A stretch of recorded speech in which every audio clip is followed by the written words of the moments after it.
പേരിനെ കേൾക്കുമ്പോ പഴുതെന്ന് പറയുമ്പോ എന്തോ ഒരു മിസ്റ്ററി അല്ലെങ്കിൽ ഒരു ത്രില്ലർ ഒരു മൂഡ് കിട്ടുന്നുണ്ട്. അങ്ങനെ തന്നെയാണോ? ആ ഒരു ജോണറാണ് മൂവി? ഇൻവെസ്റ്റിഗേഷൻ ത്രില്ലർ മൂവിയാണ് സിനിമ. അപ്പൊ ഒരു നമ്മൾ പൊതുവെ മലയാളികൾക്കാണെങ്കിലും പൊതുവെ ഉള്ള ഓഡിയൻസിന് ഇഷ്ടപ്പെട്ട ഒരു ടൈപ്പ് കഥയാണ് ഇൻവെസ്റ്റിഗേഷൻ എന്ന് പറയുന്നത്. അപ്പൊ എങ്ങനെയാണ് ഈ ഒരു ഇൻവെസ്റ്റിഗേഷൻ എന്നൊരു ആ ഒരു ജോണറിലോട്ട് എങ്ങനെയാണ് എത്തിയത്? ഞങ്ങള് ഫേസ്ബുക്ക് കൂട്ടായ്മയിൽ ഒരു വ്യത്യസ്തമായ സിനിമ ചെയ്യണം എന്നുള്ളൊരു ആഗ്രഹവും, ആദ്യത്തെ സിനിമയായതുകൊണ്ട് അല്പം സേഫ് സോണിൽ നിന്ന് തന്നെ കളിക്കണം എന്നുള്ളൊരു ആഗ്രഹം ഉണ്ടായിരുന്നു. അപ്പൊ ഇപ്പൊ നിലവിൽ നമുക്ക് തിയേറ്ററിലായാലും OTT ആയാലും വളരെ മാർക്കറ്റുള്ളൊരു ജോണറാണ് ഇൻവെസ്റ്റിഗേഷൻ തന്നെ. അതുകൊണ്ട് തന്നെയാണ് ആ ഒരു പാതയിലോട്ട് ഞങ്ങൾ പോയത്. ഇപ്പൊ നീലയുടെ ക്യാരക്ടർ പറഞ്ഞപ്പോ ഇച്ചിരി കോംപ്ലിക്കേറ്റഡ് ക്യാരക്ടർ പോലെ പറഞ്ഞല്ലോ. അപ്പൊ അത് എങ്ങനെയുണ്ടായിരുന്നു ആ ഒരു എക്സ്പീരിയൻസ്? ഫസ്റ്റ് മൂവിയാണ്, ഡെബ്യൂ മൂവി. ഞാൻ ഷോർട്ട് ഫിലിംസ് ചെയ്തിട്ടുണ്ട്, അല്ലാതെ ഫിലിം എന്ന ലെവലിൽ ഡെബ്യൂ ആണ്.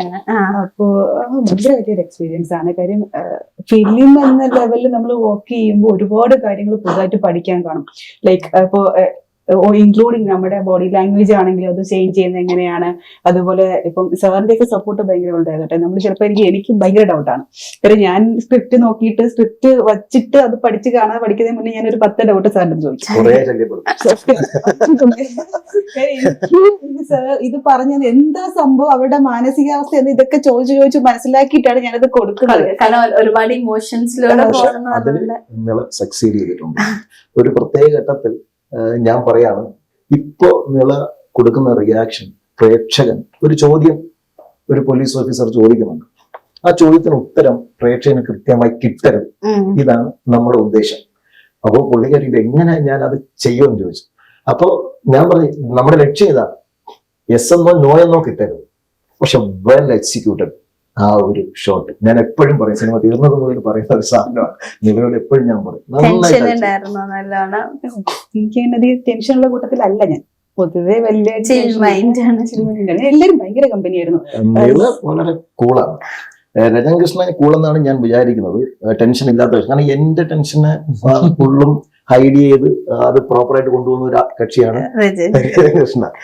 എങ്ങനെയുണ്ടായിരുന്നു? ഇപ്പൊ നേരത്തെ പറഞ്ഞു ഇപ്പൊ ഇന്റർവെല്ലുള്ള ആ സീനൊക്കെ കണ്ടപ്പോ ഭയങ്കര അടിപൊളിയായിട്ടുണ്ട്. അപ്പൊ ആ ഒരു എക്സ്പീരിയൻസ് എങ്ങനെയുണ്ടായിരുന്നു? ഞാൻ ഇതുവരെ കണ്ടില്ല.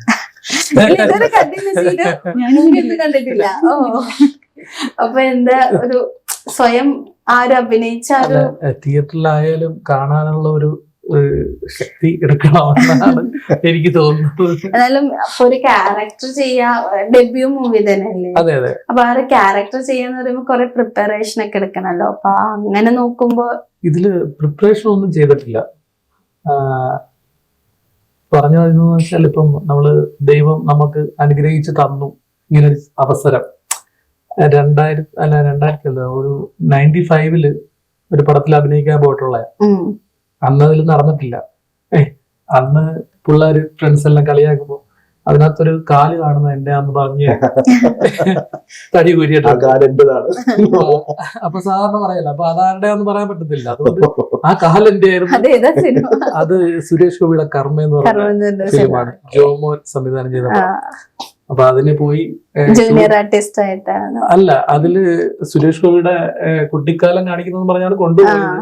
പക്ഷെ അവിടെ ചെന്നിട്ട് ഷൂട്ട് കണ്ടിട്ട് തിരിച്ചു വരാനേ പറ്റുള്ളൂ. വരുമ്പം നമുക്ക് ഫ്രണ്ട്സിന്റെ ഇടയ്ക്ക് പറയാൻ പറ്റത്തില്ലല്ലോ. അപ്പൊ പടം ഇറങ്ങി പറഞ്ഞ ആ കളിക്കുന്ന കാല് അതിന്റെ കാലാണ്. അങ്ങനെ ഒഴിഞ്ഞു പോയി. ഇത്രയും വർഷങ്ങൾക്ക് ശേഷം ഒരു പടത്തില് ദൈവം അനുഗ്രഹിച്ചു എന്നാണ് ഞാൻ പറയുന്നത്. ആദ്യമായി അഭിനയിച്ചു എന്ന് പറയുമ്പോഴും നമ്മൾ ശ്രദ്ധിക്കേണ്ട ഒരു കാര്യം വെച്ചാല്, ഒരു പുതിയ നടൻ ആക്ഷൻ കണ്ടിന്യൂറ്റി കീപ്പ് എന്ന് പറഞ്ഞാൽ അത് ഭയങ്കര ഒരു അതിശയമാണ്. ഈവൻ ഡയറക്ടറായ നമ്മൾ മറന്നുപോയാൽ പോലും കഴിഞ്ഞ ഷോട്ടിൽ പുള്ളിയുടെ കാലും കൈയൊക്കെ എങ്ങനെയായിരുന്നു എന്നുള്ളത് നമ്മളെക്കാൾ ഓർമ്മശക്തിയുള്ള ഒരാളാണ്. അത് ഭയങ്കര. പിന്നെ ഡയലോഗ് ഒരിക്കൽ കേട്ടാൽ മതി, ഒരിക്കൽ കേട്ടാൽ മതി, പഠിച്ചിട്ടൊന്നും വരില്ല.